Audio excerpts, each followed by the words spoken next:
Hello and welcome to One Degree Advisors, where we help families cut through the noise to make confident financial decisions. And Alex, we are approaching one of those times where it's definitely bringing on uncertainty, and people are wondering, how will the election affect the stock market and their investments? Yeah.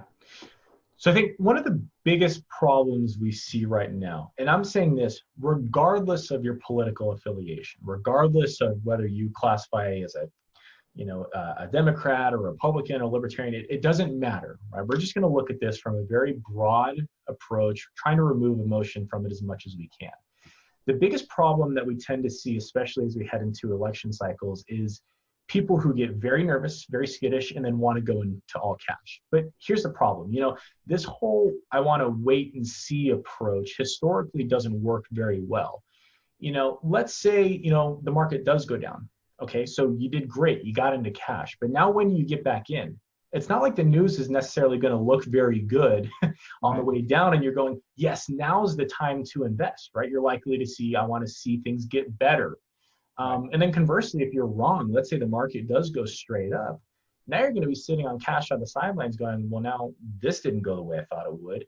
Things are way overpriced than they should be. I'm just going to keep waiting. It'll come back down. And then you keep waiting and waiting. And then maybe that day never does come. So that's really the main problem we see here. It becomes emotionally charged, and people want to make extreme volatile decisions during these times. So we want to follow objectives over emotions. Yep. We want to have a plan and be able to stick with it. The data would actually show, if you go back through presidential elections, that it's inconclusive at best as to party affiliation and the results of the stock market. You have to also consider that it's not just who the president is or what party they're affiliated with, but how is the House made up? How is the Senate made up? And these different combinations tend to produce fairly similar results across the board. The other thing too is that if you're looking at it from a true statistical standpoint, is that there really aren't that many presidential elections, even if you go back to say like 1900. Yeah. A statistician is going to want thousands of occurrences to really see some sort of trend, and we just don't have that much data. Well, the other thing too that we think about is that whichever political camp you're in, you have to realize there's another side to this. Yeah. Right? There's a person who's on the other exact opposite end. If you think something's negative, they're viewing it as a positive. Right? So the market really doesn't care about what you think as a whole, right? It's just in general, these things work together. And like you said, Anthony, the data is pretty inconclusive on which party is best here.